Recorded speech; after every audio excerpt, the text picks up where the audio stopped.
Everyone, welcome to Bangalore अखबार और मैं हूं गजाला अनवर खान मुंबई से। व्यूअर्स, जैसा कि आप जानते हैं कि कोरोना वायरस का असर दुनिया भर पे बहुत नेगेटिव रहा। यूएन इंटरनेशनल लेबर ऑर्गेनाइजेशन के हिसाब से 1.6 बिलियन इनफॉर्मल इकोनॉमी वर्कर्स को इसकी भारी मार झेलनी पड़ी और 60% इनफॉर्मल इकोनॉमी वर्कर्स की इनकम में गिरावट देखी गई। अगर हम 5 साल के आउटलुक को देखें तो countries like UK, US, Europe, Spain, France, Germany, इनकी जीडीपी में 0.6% की गिरावट देखी गई।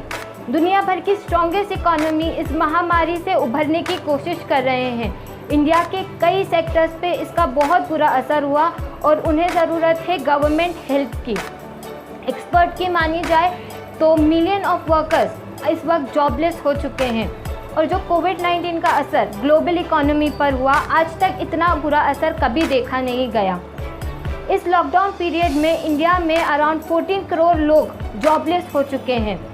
आइए हम सुनते हैं राष्ट्रीय उलमा काउंसिल के महाराष्ट्र प्रेसिडेंट मिस्टर आसिफ कुरैशी ने हमारे पीएम से क्या अपील करी है।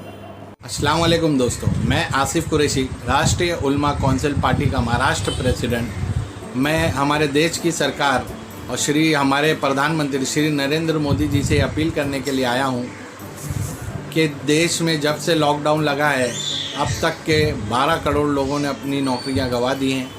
मैं चाहता हूं कि हमारे प्रधानमंत्री एम्प्लॉयमेंट के लिए कोई एक नई स्कीम लॉन्च करे ताकि जिन लोगों ने नौकरियां गंवाई है उन्हें वापस नौकरियां मिल सके और जो उनको दिक्कतें और परेशानियां आ रही हैं वो दूर हो जाए। जय हिंद, जय महाराष्ट्र।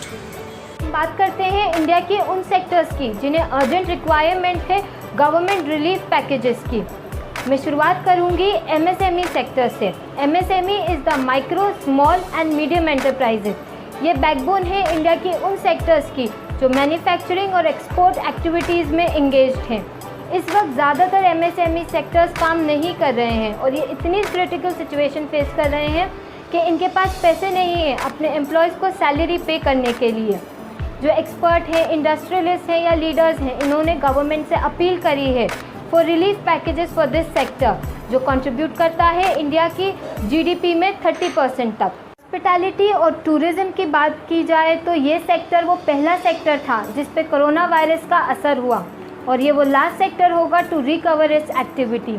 लगभग 4 करोड़ लोग इस सेक्टर के जॉबलेस हो चुके हैं और जिस तरह से वायरस का असर इंडिया में देखा जा रहा है तो हमारी टूरिस्ट चेन ब्रेक हो गई है और अगले 5 महीनों तक कोई रिकवरी नहीं होगी और इसका असर लगभग 9 महीनों तक देखा जाएगा इंक्लूडिंग मार्च। ये सेक्टर भी बहुत स्लो रिकवर करेगा और इन सेक्टर्स को ज़रूरत है अर्जेंट फाइनेंशियल नीड की कि ये अपने एम्प्लॉयज़ को सपोर्ट कर सकें।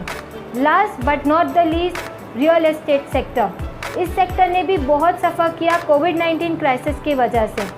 डाउनफॉल देखा गया हाउस सेल्स में फ्रॉम 25 to 35%, कमर्शियल्स में डाउनफॉल देखा गया फ्रॉम 13 to 30%।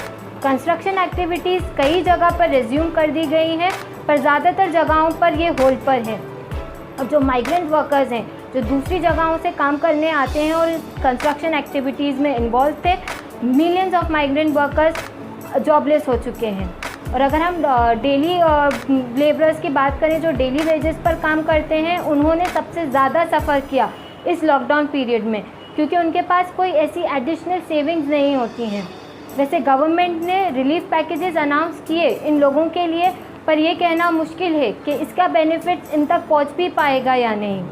इन सब को देखते हुए गवर्नमेंट को जॉब स्कीम्स अनाउंस करनी चाहिए कि इन लोगों को सपोर्ट किया जा सके।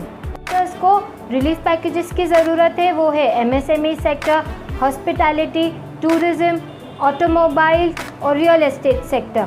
आइए अब हम देखते हैं राष्ट्रीय उलमा council Maharashtra president mister Asif Qureshi ने रेवेन्यू मिनिस्टर ऑफ महाराष्ट्र से क्या अपील की। वालेकुम दोस्तों, मैं आसिफ कुरैशी, राष्ट्रीय उलमा काउंसिल महाराष्ट्र प्रेसिडेंट। मैं हमारे महाराष्ट्र के रेवेन्यू मिनिस्टर श्री बाला साहब थोरात जी से अपील करने के लिए आया हूँ। कोरोना की बीमारी के चलते जो लॉकडाउन लगा था उसमें रियल इस्टेट को भी बहुत ज़्यादा नुकसान हुआ है। मैं चाहता हूँ कि आर्थिक मदद की एक बड़ी पैकेज रियल इस्टेट को दी जाए। स्टैम्प ड्यूटी कम किया जाए, रेडी रेकनर को कम किया जाए, प्रॉपर्टी टैक्स को घटाया जाए और बिल्डर को एक FSI एक्स्ट्रा दी जाए। यही रिक्वेस्ट करता हूँ कि इस व्यवसाय को ज़िंदा रखने के लिए थोड़ी हेल्प रेवेन्यू मिनिस्टर जी अपने हिसाब से करें। बस यही कह के मैं अपनी बात ख़त्म करता हूँ। जय हिंद, जय महाराष्ट्र।